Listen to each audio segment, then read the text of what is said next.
दोस्तों, अक्सर हमारा दिमाग विचारों से भरा रहता है। हम लोगों के बारे में, अपने बारे में, अपने काम के बारे में, परिवार के बारे में, और वो सब सोचते रहते हैं जो हमारे दिमाग में भरा रहता है। वह कभी भी साफ नहीं होता है और इसीलिए हमें वह सब बार बार याद आता है और हम दुखी और चिंतित रहते हैं। लेकिन इस कहानी से आप अपने मन को अच्छी तरह से साफ कर पाएंगे। आप अपने मन की धुलाई खुद कर सकते हैं। बस इस कहानी को पूरा पढ़ें। एक बार एक गुरु और शिष्य एक सुनसान जंगल से गुजर रहे थे। तभी शिष्य अपने गुरु से एक सवाल करता है, गुरुजी, ऐसा क्या होता है कुछ लोगों के पास कुछ भी नहीं होता, लेकिन फिर भी वो सुखी रहते हैं, आनंद में रहते हैं, और कुछ लोगों के पास सब कुछ होते हुए भी उदासी उनके चेहरे से साफ दिखाई देती है। गुरु ने एक मुरझाए हुए फूल की तरफ इशारा करते हुए अपने शिष्य से कहा कि ये सोचने की और समझने की बात होती है। अगर ये फूल ये सोचेगा कि मैं कल मुरझा गया था, या फिर ये सोचेगा कि मैं भविष्य में फिर से मुरझा जाऊंगा, तो ये कभी भी खुलकर पूरे तरीके से खिल नहीं पाएगा। अपने सुंदर स्वरूप में यह कभी भी आ नहीं पाएगा और अपनी खुशबू से इस प्रकृति में बिखेर नहीं पाएगा। उसी प्रकार इंसान अपने अतीत की यादों में खोया रहता है या फिर अपनी भविष्य की कल्पनाएं करता रहता है।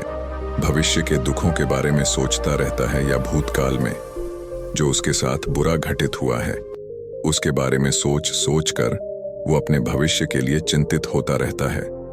तो ऐसा मनुष्य जीवन में कभी भी सुख अनुभव नहीं कर सकता। यह समझने की बात होती है कि जीवन हमेशा वर्तमान में होता है। अतीत और भविष्य की कल्पनाएं हमेशा मनुष्य को मृत्यु की तरफ लेकर जाती हैं। इसलिए यह जरूरी हो जाता है कि जिस प्रकार हम अपने शरीर की देखभाल करते हैं उसे बीमारियों से दूर रखने के लिए उसकी अंदर से गंदगी भी साफ करते रहते हैं, उसी प्रकार समय समय पर हमें अपने मन और मस्तिष्क की भी गंदगी साफ करते रहना चाहिए, उसकी धुलाई करते रहना चाहिए। इससे आपकी बुद्धि की क्षमता तो तेज होगी ही होगी, साथ ही साथ आप हमेशा आनंद में रहने का रहस्य जान पाओगे। शिष्य ने सवाल किया कि गुरुदेव, इससे पहले कि हम मन और मस्तिष्क पर चर्चा शुरू करें, इससे पहले मैं ये जानना चाहता हूं कि जिन लोगों के पास सब कुछ होता है वो दुखी क्यों रहते हैं, और जिन लोगों के पास कुछ भी नहीं होता अक्सर वो आनंद में क्यों होते हैं? ये रहस्य क्या है? इसके पीछे क्या कारण हो सकता है? गुरु ने उत्तर दिया कि कुछ लोग जीवन में सब कुछ हासिल कर लेते हैं और सब कुछ हासिल कर लेने के बाद उन्हें सब चीजों की व्यर्थता पता चल जाती है। ऐसे लोगों को अक्सर ये एहसास जकड़ लेता है कि मैंने जीवन में जो कुछ भी पाया, जो कुछ भी किया, उससे भले ही मैंने सुख सुविधाएं हासिल कर ली हों, लेकिन मन की शांति अभी भी बहुत दूर है, अधूरी है, उस तक मैं पहुंच नहीं पाया। सब कुछ पाकर भी मैं अपने मन को जान नहीं पाया। और जब इंसान को ऐसा लगता है तो उसे महसूस होता है कि जो भी उसने कमाया वो कौड़ियों के भाव का था। उसने अपना जीवन बेकार की चीजों में यूं ही व्यर्थ कर दिया। और वहीं पर जिस इंसान के पास जीवन में कुछ भी नहीं होता है उसके पास एक उम्मीद होती है, उस सब कुछ पाने की लालसा रखता है, और वही लालसा, वही इच्छा उसको जीवन में खुश रखती है, आगे बढ़ाती है, ऊर्जा से भरा हुआ रखती है। गुरु ने अपने हाथ से एक सूखे पेड़ की तरफ इशारा करते हुए कहा कि शिष्य, कभी तो यह पेड़ भी हरा भरा रहा होगा, फलों से लदा हुआ रहा होगा। अनेक प्रकार के पक्षी और जानवर इस पर कीड़ाएं करते होंगे, इसके फलों को खाते होंगे। उस समय इस पेड़ को भी यह पता नहीं होगा कि एक दिन तुम सूख जाओगे और तुम्हारी हालत इतनी बदतर हो जाएगी कि तुम किसी को छांव तक नहीं दे पाओगे, तुम्हारे ऊपर पत्ते तक नहीं रह जाएंगे, फल तो दूर की बात रही। उसी प्रकार मनुष्य अपने जीवन की दौड़ में यह भूल जाता है कि जिस दौड़ में वह सबसे आगे निकलने की कोशिश कर रहा है उसका अंतिम चरण तो मृत्यु ही है। काश वो कभी इस दौड़ से अलग हटकर ये देख पाए कि इसका अंतिम चरण तुम्हें कहीं नहीं पहुंचाएगा, कि जिस दौर को वो सबसे आगे निकलकर जीतने के ख्वाब देख रहा है उसका अंतिम चरण मृत्यु ही है। काश वो कभी जीवन की दौड़ में ठहर कर ये देख पाए किसका अंतिम चरण क्या होगा, तो वो उन कामों को तेज आंजलि दे सकता है जो व्यर्थ है, जो बेकार है, और ऐसे कार्यों की तरफ आगे बढ़ सकता है जो उसके जीवन में आनंद पैदा करते हो, जो उसके जीवन को एक नई दिशा देते हो। गुरु ने खुद की तरफ इशारा करते हुए समझाया कि एक योगी वो होता है जो जीवन की दौड़ में ठहर जाता है, जो ये समझ लेता है कि जीवन का अंतिम चरण तो मृत्यु ही है। इसलिए वो जीवन में सुख सुविधाएं हासिल करने की बजाय खुद के मन और मस्तिष्क को एक नए आनंद की तरफ ले जाने का प्रयास करना शुरू कर देता है। शिष्य ने सवाल किया कि गुरुदेव, क्या एक ग्रस्त जीवन में जीने वाला मनुष्य उस आनंद की प्राप्ति नहीं कर सकता, और अगर कर सकता है तो उसे किस प्रकार शुरुआत करनी चाहिए? बिल्कुल कर सकता है, गुरुदेव ने उत्तेजित होकर उत्तर दिया। अगर सभी मनुष्य उस आनंद की प्राप्ति के लिए योगी बनने का निश्चय कर लें तो इससे तो प्रकृति का चलन ही रुक जाएगा। उसकी जो व्यवस्था है वो बिगड़ने लगेगी। एक सच्चा योगी अपने जीवन में खोज करता है और खोज करने के बाद वो ग्रस्त जीवन में किस प्रकार आनंद को प्राप्त किया जा सकता है वो तरीके सभी को बताता है, ताकि मनुष्य अपने ग्रस्त जीवन का पालन करते हुए उस आनंद की प्राप्ति भी कर सके। गुरु ने खुद को संबोधित करते हुए उत्तर दिया कि मैंने अपने जीवन में जो खोज की है उसके अनुसार मनुष्य को समय समय पर अपने मन और मस्तिष्क की सफाई करते रहना चाहिए। मनुष्य अपने शरीर पर तो ध्यान दे लेता है, लेकिन अपने मन और मस्तिष्क को वो भूल जाता है, उस पर कभी ध्यान नहीं देता, और उसी वजह से मन और मस्तिष्क बूढ़े होते चले जाते हैं।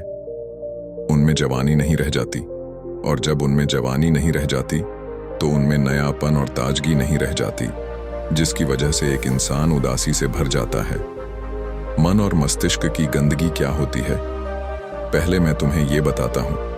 हर मनुष्य के जीवन में कुछ ऐसी घटनाएं घटती हैं जिनका उसके मनोमस्तिष्क पर बहुत गहरा असर पड़ता है। वो जीवन पर्यंत उन घटनाओं को भुला नहीं पाता है, और वही घटनाएं उसके मन में पूरी तरह से पक्की बैठ जाती हैं, जो उसके मन में गांठ पैदा कर देती है। और भविष्य में जब भी वो कोई काम करेगा तो ये घटनाएं उसको प्रभावित करेंगी, उसके विचारों को, उसके निर्णय को पूरी तरह से बदल कर रख देंगी। ऐसे मनुष्य की दृष्टि भी भ्रमित हो जाती है, वो सत्य स्वरूप को नहीं देख पाता, वो चीजों को उन घटनाओं से जोड़कर भ्रमित तरीके से देखता है। उदाहरण के लिए, अगर किसी बुरी आंखों वाले आदमी ने आपको धोखा दे दिया तो अब जीवन पर्यंत बुरी आंखों वाले आदमी को हमेशा धोखेबाज समझते रहेंगे, उस पर कभी पूर्ण रूप से विश्वास नहीं कर पाएंगे। लेकिन समझने की बात यह होती है कि जिस इंसान ने आपको धोखा दिया, वो धोखा आपको बुरी आंखों से नहीं मिला, वो उस इंसान के स्वभाव से मिला। लेकिन उस इंसान के स्वभाव से हमारे दिमाग में उसका एक चित्र छप गया, उसकी एक छवि बन गई, और वो छवि दूसरे आदमी से जब हम संपर्क करते हैं तो बीच में एक दीवार की तरह खड़ी हो जाती है, और इसी वजह से दो लोगों के बीच प्रगाढ़ संबंध स्थापित नहीं हो पाते। जो मनुष्य के लिए सबसे जरूरी यही होता है कि वो अपने आप को अतीत की घटनाओं से फ्री रखें।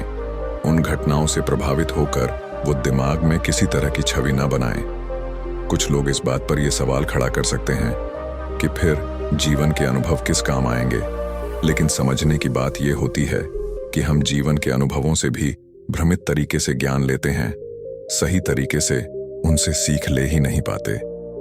ठीक उसी प्रकार जिस तरह उस बुरी आंखों वाले की आंखें जिम्मेदार नहीं थीं, धोखा देने के लिए उसका स्वभाव जिम्मेदार था, लेकिन मनुष्य अपने अनुभव में उन बुरी आंखों को याद रखेगा, उस स्वभाव को भूल जाएगा। शिष्य अपने गुरु की बातों में इतना खो गया कि उसे चलते चलते जंगल के रास्ते में पड़े हुए कांटे दिखाई नहीं दिए, और अचानक उसके पैर में एक कांटा चुभ गया। गुरु ने उसका कांटा बाहर निकालते हुए उससे पूछा, ये कांटा तुम्हारे पैर में क्यों लगा? इसके पीछे तुम किसे जिम्मेदार मानते हो? गुरु ने कहा कि तुम मुझे भी जिम्मेवार मान सकते हो, क्योंकि मैं तुम्हें एक बातें सुना रहा था। क्या तुम खुद को भी जिम्मेवार मान सकते हो कि तुम मेरी बातों में इतना खो गए कि तुम्हारा रास्ते पर ध्यान ही नहीं रहा? क्या तुम इन पेड़ों को जिम्मेदार मान सकते हो जिन्होंने ये कांटे इस रास्ते पर बिछा दिए? शिष्य ने उत्तर दिया कि गुरुदेव, इसमें मैं खुद को ही जिम्मेवार मानता हूं, क्योंकि आप तो अपना काम कर रहे थे और इस पेड़ ने भी अपना काम किया, पर मैं अपना काम पूरे होशपूर्वक नहीं कर पाया। अगर मैं चलने पर ध्यान लगाए रहता, अगर मैं आपकी बातों में पूरी तरह से खो नहीं जाता, तो मुझे ये कांटा कभी नहीं लगता। इसमें पूरी तरह से मेरी ही गलती थी। गुरु ने अपने शिष्य की पीठ थपथपाते हुए आगे कहना शुरू किया कि जो घटनाएं हमारे मन को प्रभावित करती है जरूरी हो जाता है कि उन घटनाओं को हम किसी भी तरह अपने मन से बाहर निकाल दें, और उसके लिए सबसे सरल तरीका है कि अपनी भावनाओं को व्यक्त करना सीखो। उसे अपने दिल में, अपने मस्तिष्क में बिठाकर मत रखो। जब तुम किसी दूसरे मनुष्य के सामने अपनी भावनाओं को व्यक्त कर देते हो तो तुम्हारे मन का बोझ हल्का हो जाता है। कुछ लोगों का स्वभाव ऐसा होता है कि वो अपने मन की बात किसी को नहीं बताते। ऐसे लोग अक्सर अपने अंदर ही अंदर दुखी होते रहते हैं, लेकिन वो अपने मन की बात किसी दूसरे आदमी के सामने नहीं बताते। इसके उलट कुछ लोग ऐसे भी होते हैं जो अपने मन में किसी भी बात को रख नहीं पाते। उनके साथ कुछ भी अच्छा या बुरा होता है, वो अपने मन की बात, अपनी भावनाओं को दूसरों के सामने व्यक्त कर देते हैं। और तुमने खुद महसूस किया होगा कि जो लोग अपने मन की भावनाओं को व्यक्त कर देते हैं वो जीवन में ज्यादा आनंदित रहते हैं। कभी भी प्राकृतिक रूप से आए हुए वेग को रोकना नहीं चाहिए। जिस वेग को हम रोकने की कोशिश करते हैं वो वेग हमें अंदर से ही खाने लग जाता है। अगर तुम्हारा मन किसी बुरी घटना पर रोने का हो रहा है तो चीख चीख कर रो, अपने आप को रोको मत, उस वेग को पूरी तरह से बाहर आने दो। अगर किसी दूसरी घटना पर तुम्हारा मन खुश होने का, आनंदित होने का हो रहा है तो पूरी तरह से नाचो गाओ, जिससे कि तुम उस वेग को बाहर निकाल सको। और जब वो वेग अपनी पूरी गति के साथ बाहर आ जाता है तो पीछे छोड़ आता है एक खालीपन, एक अकेलापन, एक शांति, एक मौन, एक अनुभूति। गुरु ने शिष्य को समझाते हुए बताया कि जिस प्रकार तेज रफ्तार से चलता हुआ पानी अपने वेग से आने वाली सभी बाधाओं को तोड़ देता है, उसी प्रकार हमारे अंदर भावनाओं का उठने वाला अगर बाहर नहीं निकाला गया, अगर हमने बांध बनाने की कोशिश की तो वो उस बांध को तोड़ देगा, और उस बांध को तोड़ने के बाद उसका कचरा हमारे मन के अंदर ही ठहर जाएगा, जो हमारे मन को दूषित कर देगा, उसको गंदगी से भर देगा। अक्सर मनुष्य अपने मन में किसी घटना को दबाकर इसलिए रखता है कि वो सोचता है कि अगर सामने वाले को इस घटना के बारे में पता चला तो वो पता नहीं मेरे बारे में क्या सोचेगा। इसी विचार की वजह से वो अंदर ही अंदर खुद दुखी होता रहता है, लेकिन सामने वाले को वो कुछ भी नहीं बताता। लेकिन एक बार अगर वो हिम्मत कर सकता है, शुरुआत कर सकता है, जो उसका पूरा जीवन परिवर्तित हो सकता है। एक बार अगर उसके दिमाग की आदत बन गई तो वो जीवन भर अपनी भावनाओं को दूसरों के सामने व्यक्त करने से हिचकिचाएगा नहीं। और अपने दिमाग की ये आदत हम 21 दिनों में पैदा कर सकते हैं।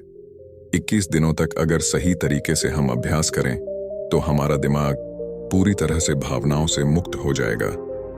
यह 21 दिनों का अभ्यास इस प्रकार है। किस दिनों तक सबसे पहली बात जो याद रखनी है कि अपने मन में किसी भी बात को दबाकर नहीं रखना है। अगर हम किसी मनुष्य के बारे में अच्छा सोचते हैं तो हम उसे व्यक्त करें। अगर बुरा भी सोचते हैं तो उसे भी व्यक्त करें। परिणाम भूल जाएं कि परिणाम क्या होंगे, सिर्फ अपने दिमाग की ढुलाई करने पर विश्वास रखें। इससे आपके अंदर एक अद्भुत साहस पैदा होगा।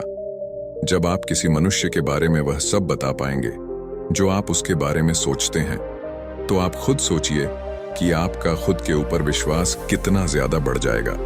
आपके मन के सारे डर खत्म हो जाएंगे। हो सकता है कि इसमें आपको चुनौतियों का सामना करना पड़े, लेकिन जहां पर चुनौती नहीं होती वो कुछ अभ्यास भी नहीं होता। अभ्यास हमेशा चुनौतियों से भरा होना चाहिए। इससे आप सत्य वचन बोलने का अभ्यास भी कर पाएंगे। अक्सर हम दूसरों को प्रभावित करने के लिए वो सब बोलते हैं जो उन्हें अच्छा लगता है, लेकिन वो नहीं बोलते जो हम उनके बारे में सचमुच में सोचते हैं।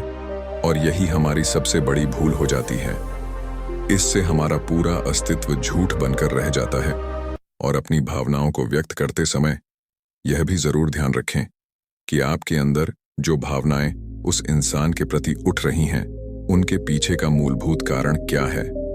उदाहरण के लिए, जब एक नौकर अपने मालिक के लिए कोई काम करता है और वो काम अच्छे से नहीं कर पाता है तो मालिक उसे डांट फटकार देता है, जिससे उसके अंदर उसके प्रति क्रोध की भावना ये उठती है।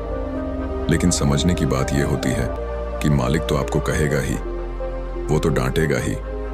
अगर आप काम अच्छे से नहीं करेंगे तो अगर आप काम अच्छे से कर रहे हैं और फिर भी आपका मालिक आपके साथ अच्छा व्यवहार नहीं कर रहा है, तो आप खुलकर अपने मालिक को अपनी भावनाएं व्यक्त कर सकते हैं, बिना ये सोचे कि इसका परिणाम क्या होगा। अगर आप इस भावना को उठाएंगे तो आप अपनी नजरों में खुद ही नीचे गिरने लग जाएंगे। आपका आत्मविश्वास बिल्कुल खत्म हो जाएगा।